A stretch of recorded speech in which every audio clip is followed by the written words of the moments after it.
للجميع، ان شاء الله تكونون بخير يا رب. للجدد هنا اسمي عبير واني فاشن وبيوتي بلاجر. اذا بعدكم مشتركين بالقناة رجاء دوسوا على الدقمة هسه واشتركوا بالقناة، شكرا جزيلا.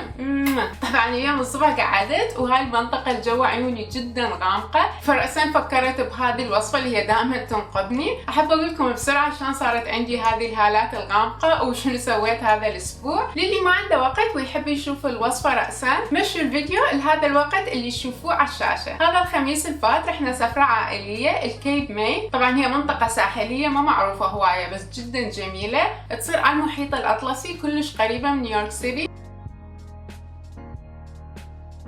المهم رح احكيكم على قصة صارت وياي آخر يوم كنا بيه هناك. صدفة بذاك اليوم الأمواج كانت جدا عالية بحيث يعني ما يخلون الناس تسبح من المناطق القريبة من الصخور، يخافون عليهم لا الأمواج تضربهم ويتأذون. فأني كنت قاعدة على الساحل. طبعا أنا من أروح للساحل أحب أسوي شغلتين، يعني أقعد ألعب بالرمل مثل الجهال، وشغلة ثانية أحب هيجي أمشي وأجمع صدف. فإجاني علي وقال لي شنو أنتي قاعدة وما أدري شنو، تعالي سبحي ويانا ونسى وهاي.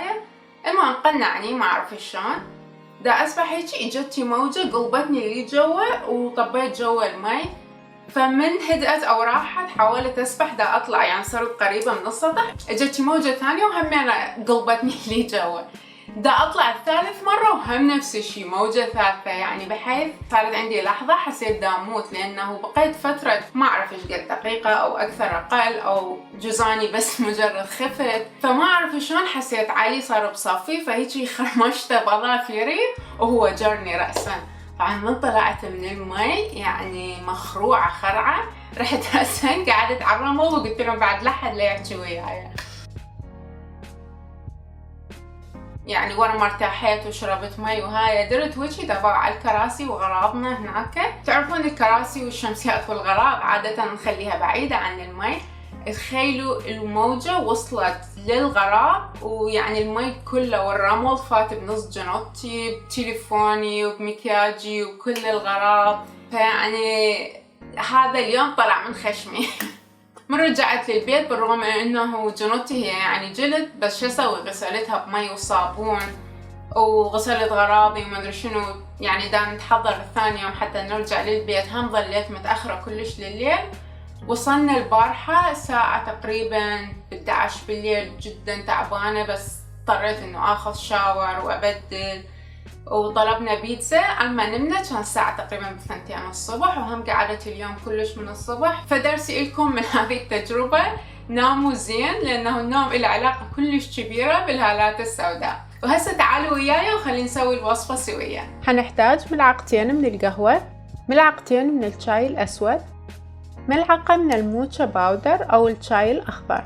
حضيف لهم ماء مغلي وأتركهم لمدة نصف ساعة حتى نحصل على أكبر كمية من الكافيين. كمية السائل اللي حتكون عندي تقريبا نص كوب. بعدها حصفي الخليط. تقدرون تستخدمون مصفاة عادية، أنا هنا حستخدم مصفاة القهوة. أخير شي حضيف بضع قطرات من زيت البابونج وملعقة من الجيلاتين الصافي الخالي من السكر أو أي مواد أخرى. القهوة مليئة بمضادات الأكسدة اللي تحمي البشرة من الأضرار الخارجية مثل التلوث وأشعة الشمس وغيرها، بالإضافة إلى الكافيين اللي هو جدا فعال بتفتيح منطقة تحت العينين. الجيلاتين يحتوي على فيتامينات ومعادن تساعد على تفتيح البشرة، أما البابونج فهو يهدئ البشرة يرطبها ويحارب التلوث. هسه حترك الخليط بالثلاجة إلى أن يكون قوامه صلب تقريبا من 2 إلى 4 ساعات. بعد ما صار صلب بهالشكل حقصه على شكل مثلثات. حخليه بهالطريقة وأتركه من ربع إلى نصف ساعة.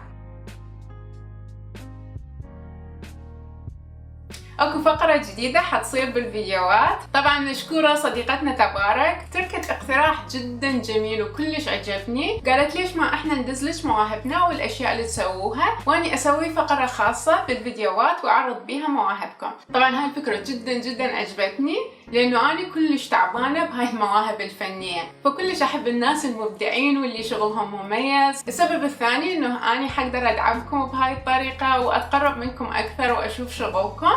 فهذا الشيء جدا حبيته واني كلش متحمسة انه ابدي اسوي هذه الفقرة.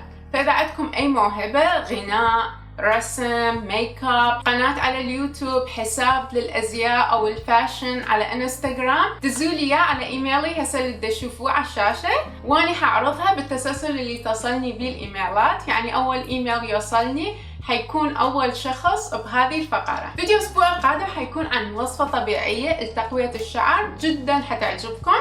فإذا بعدكم ما مشتركين بالقناة دوسوا على الدقمة واشتركوا هسه.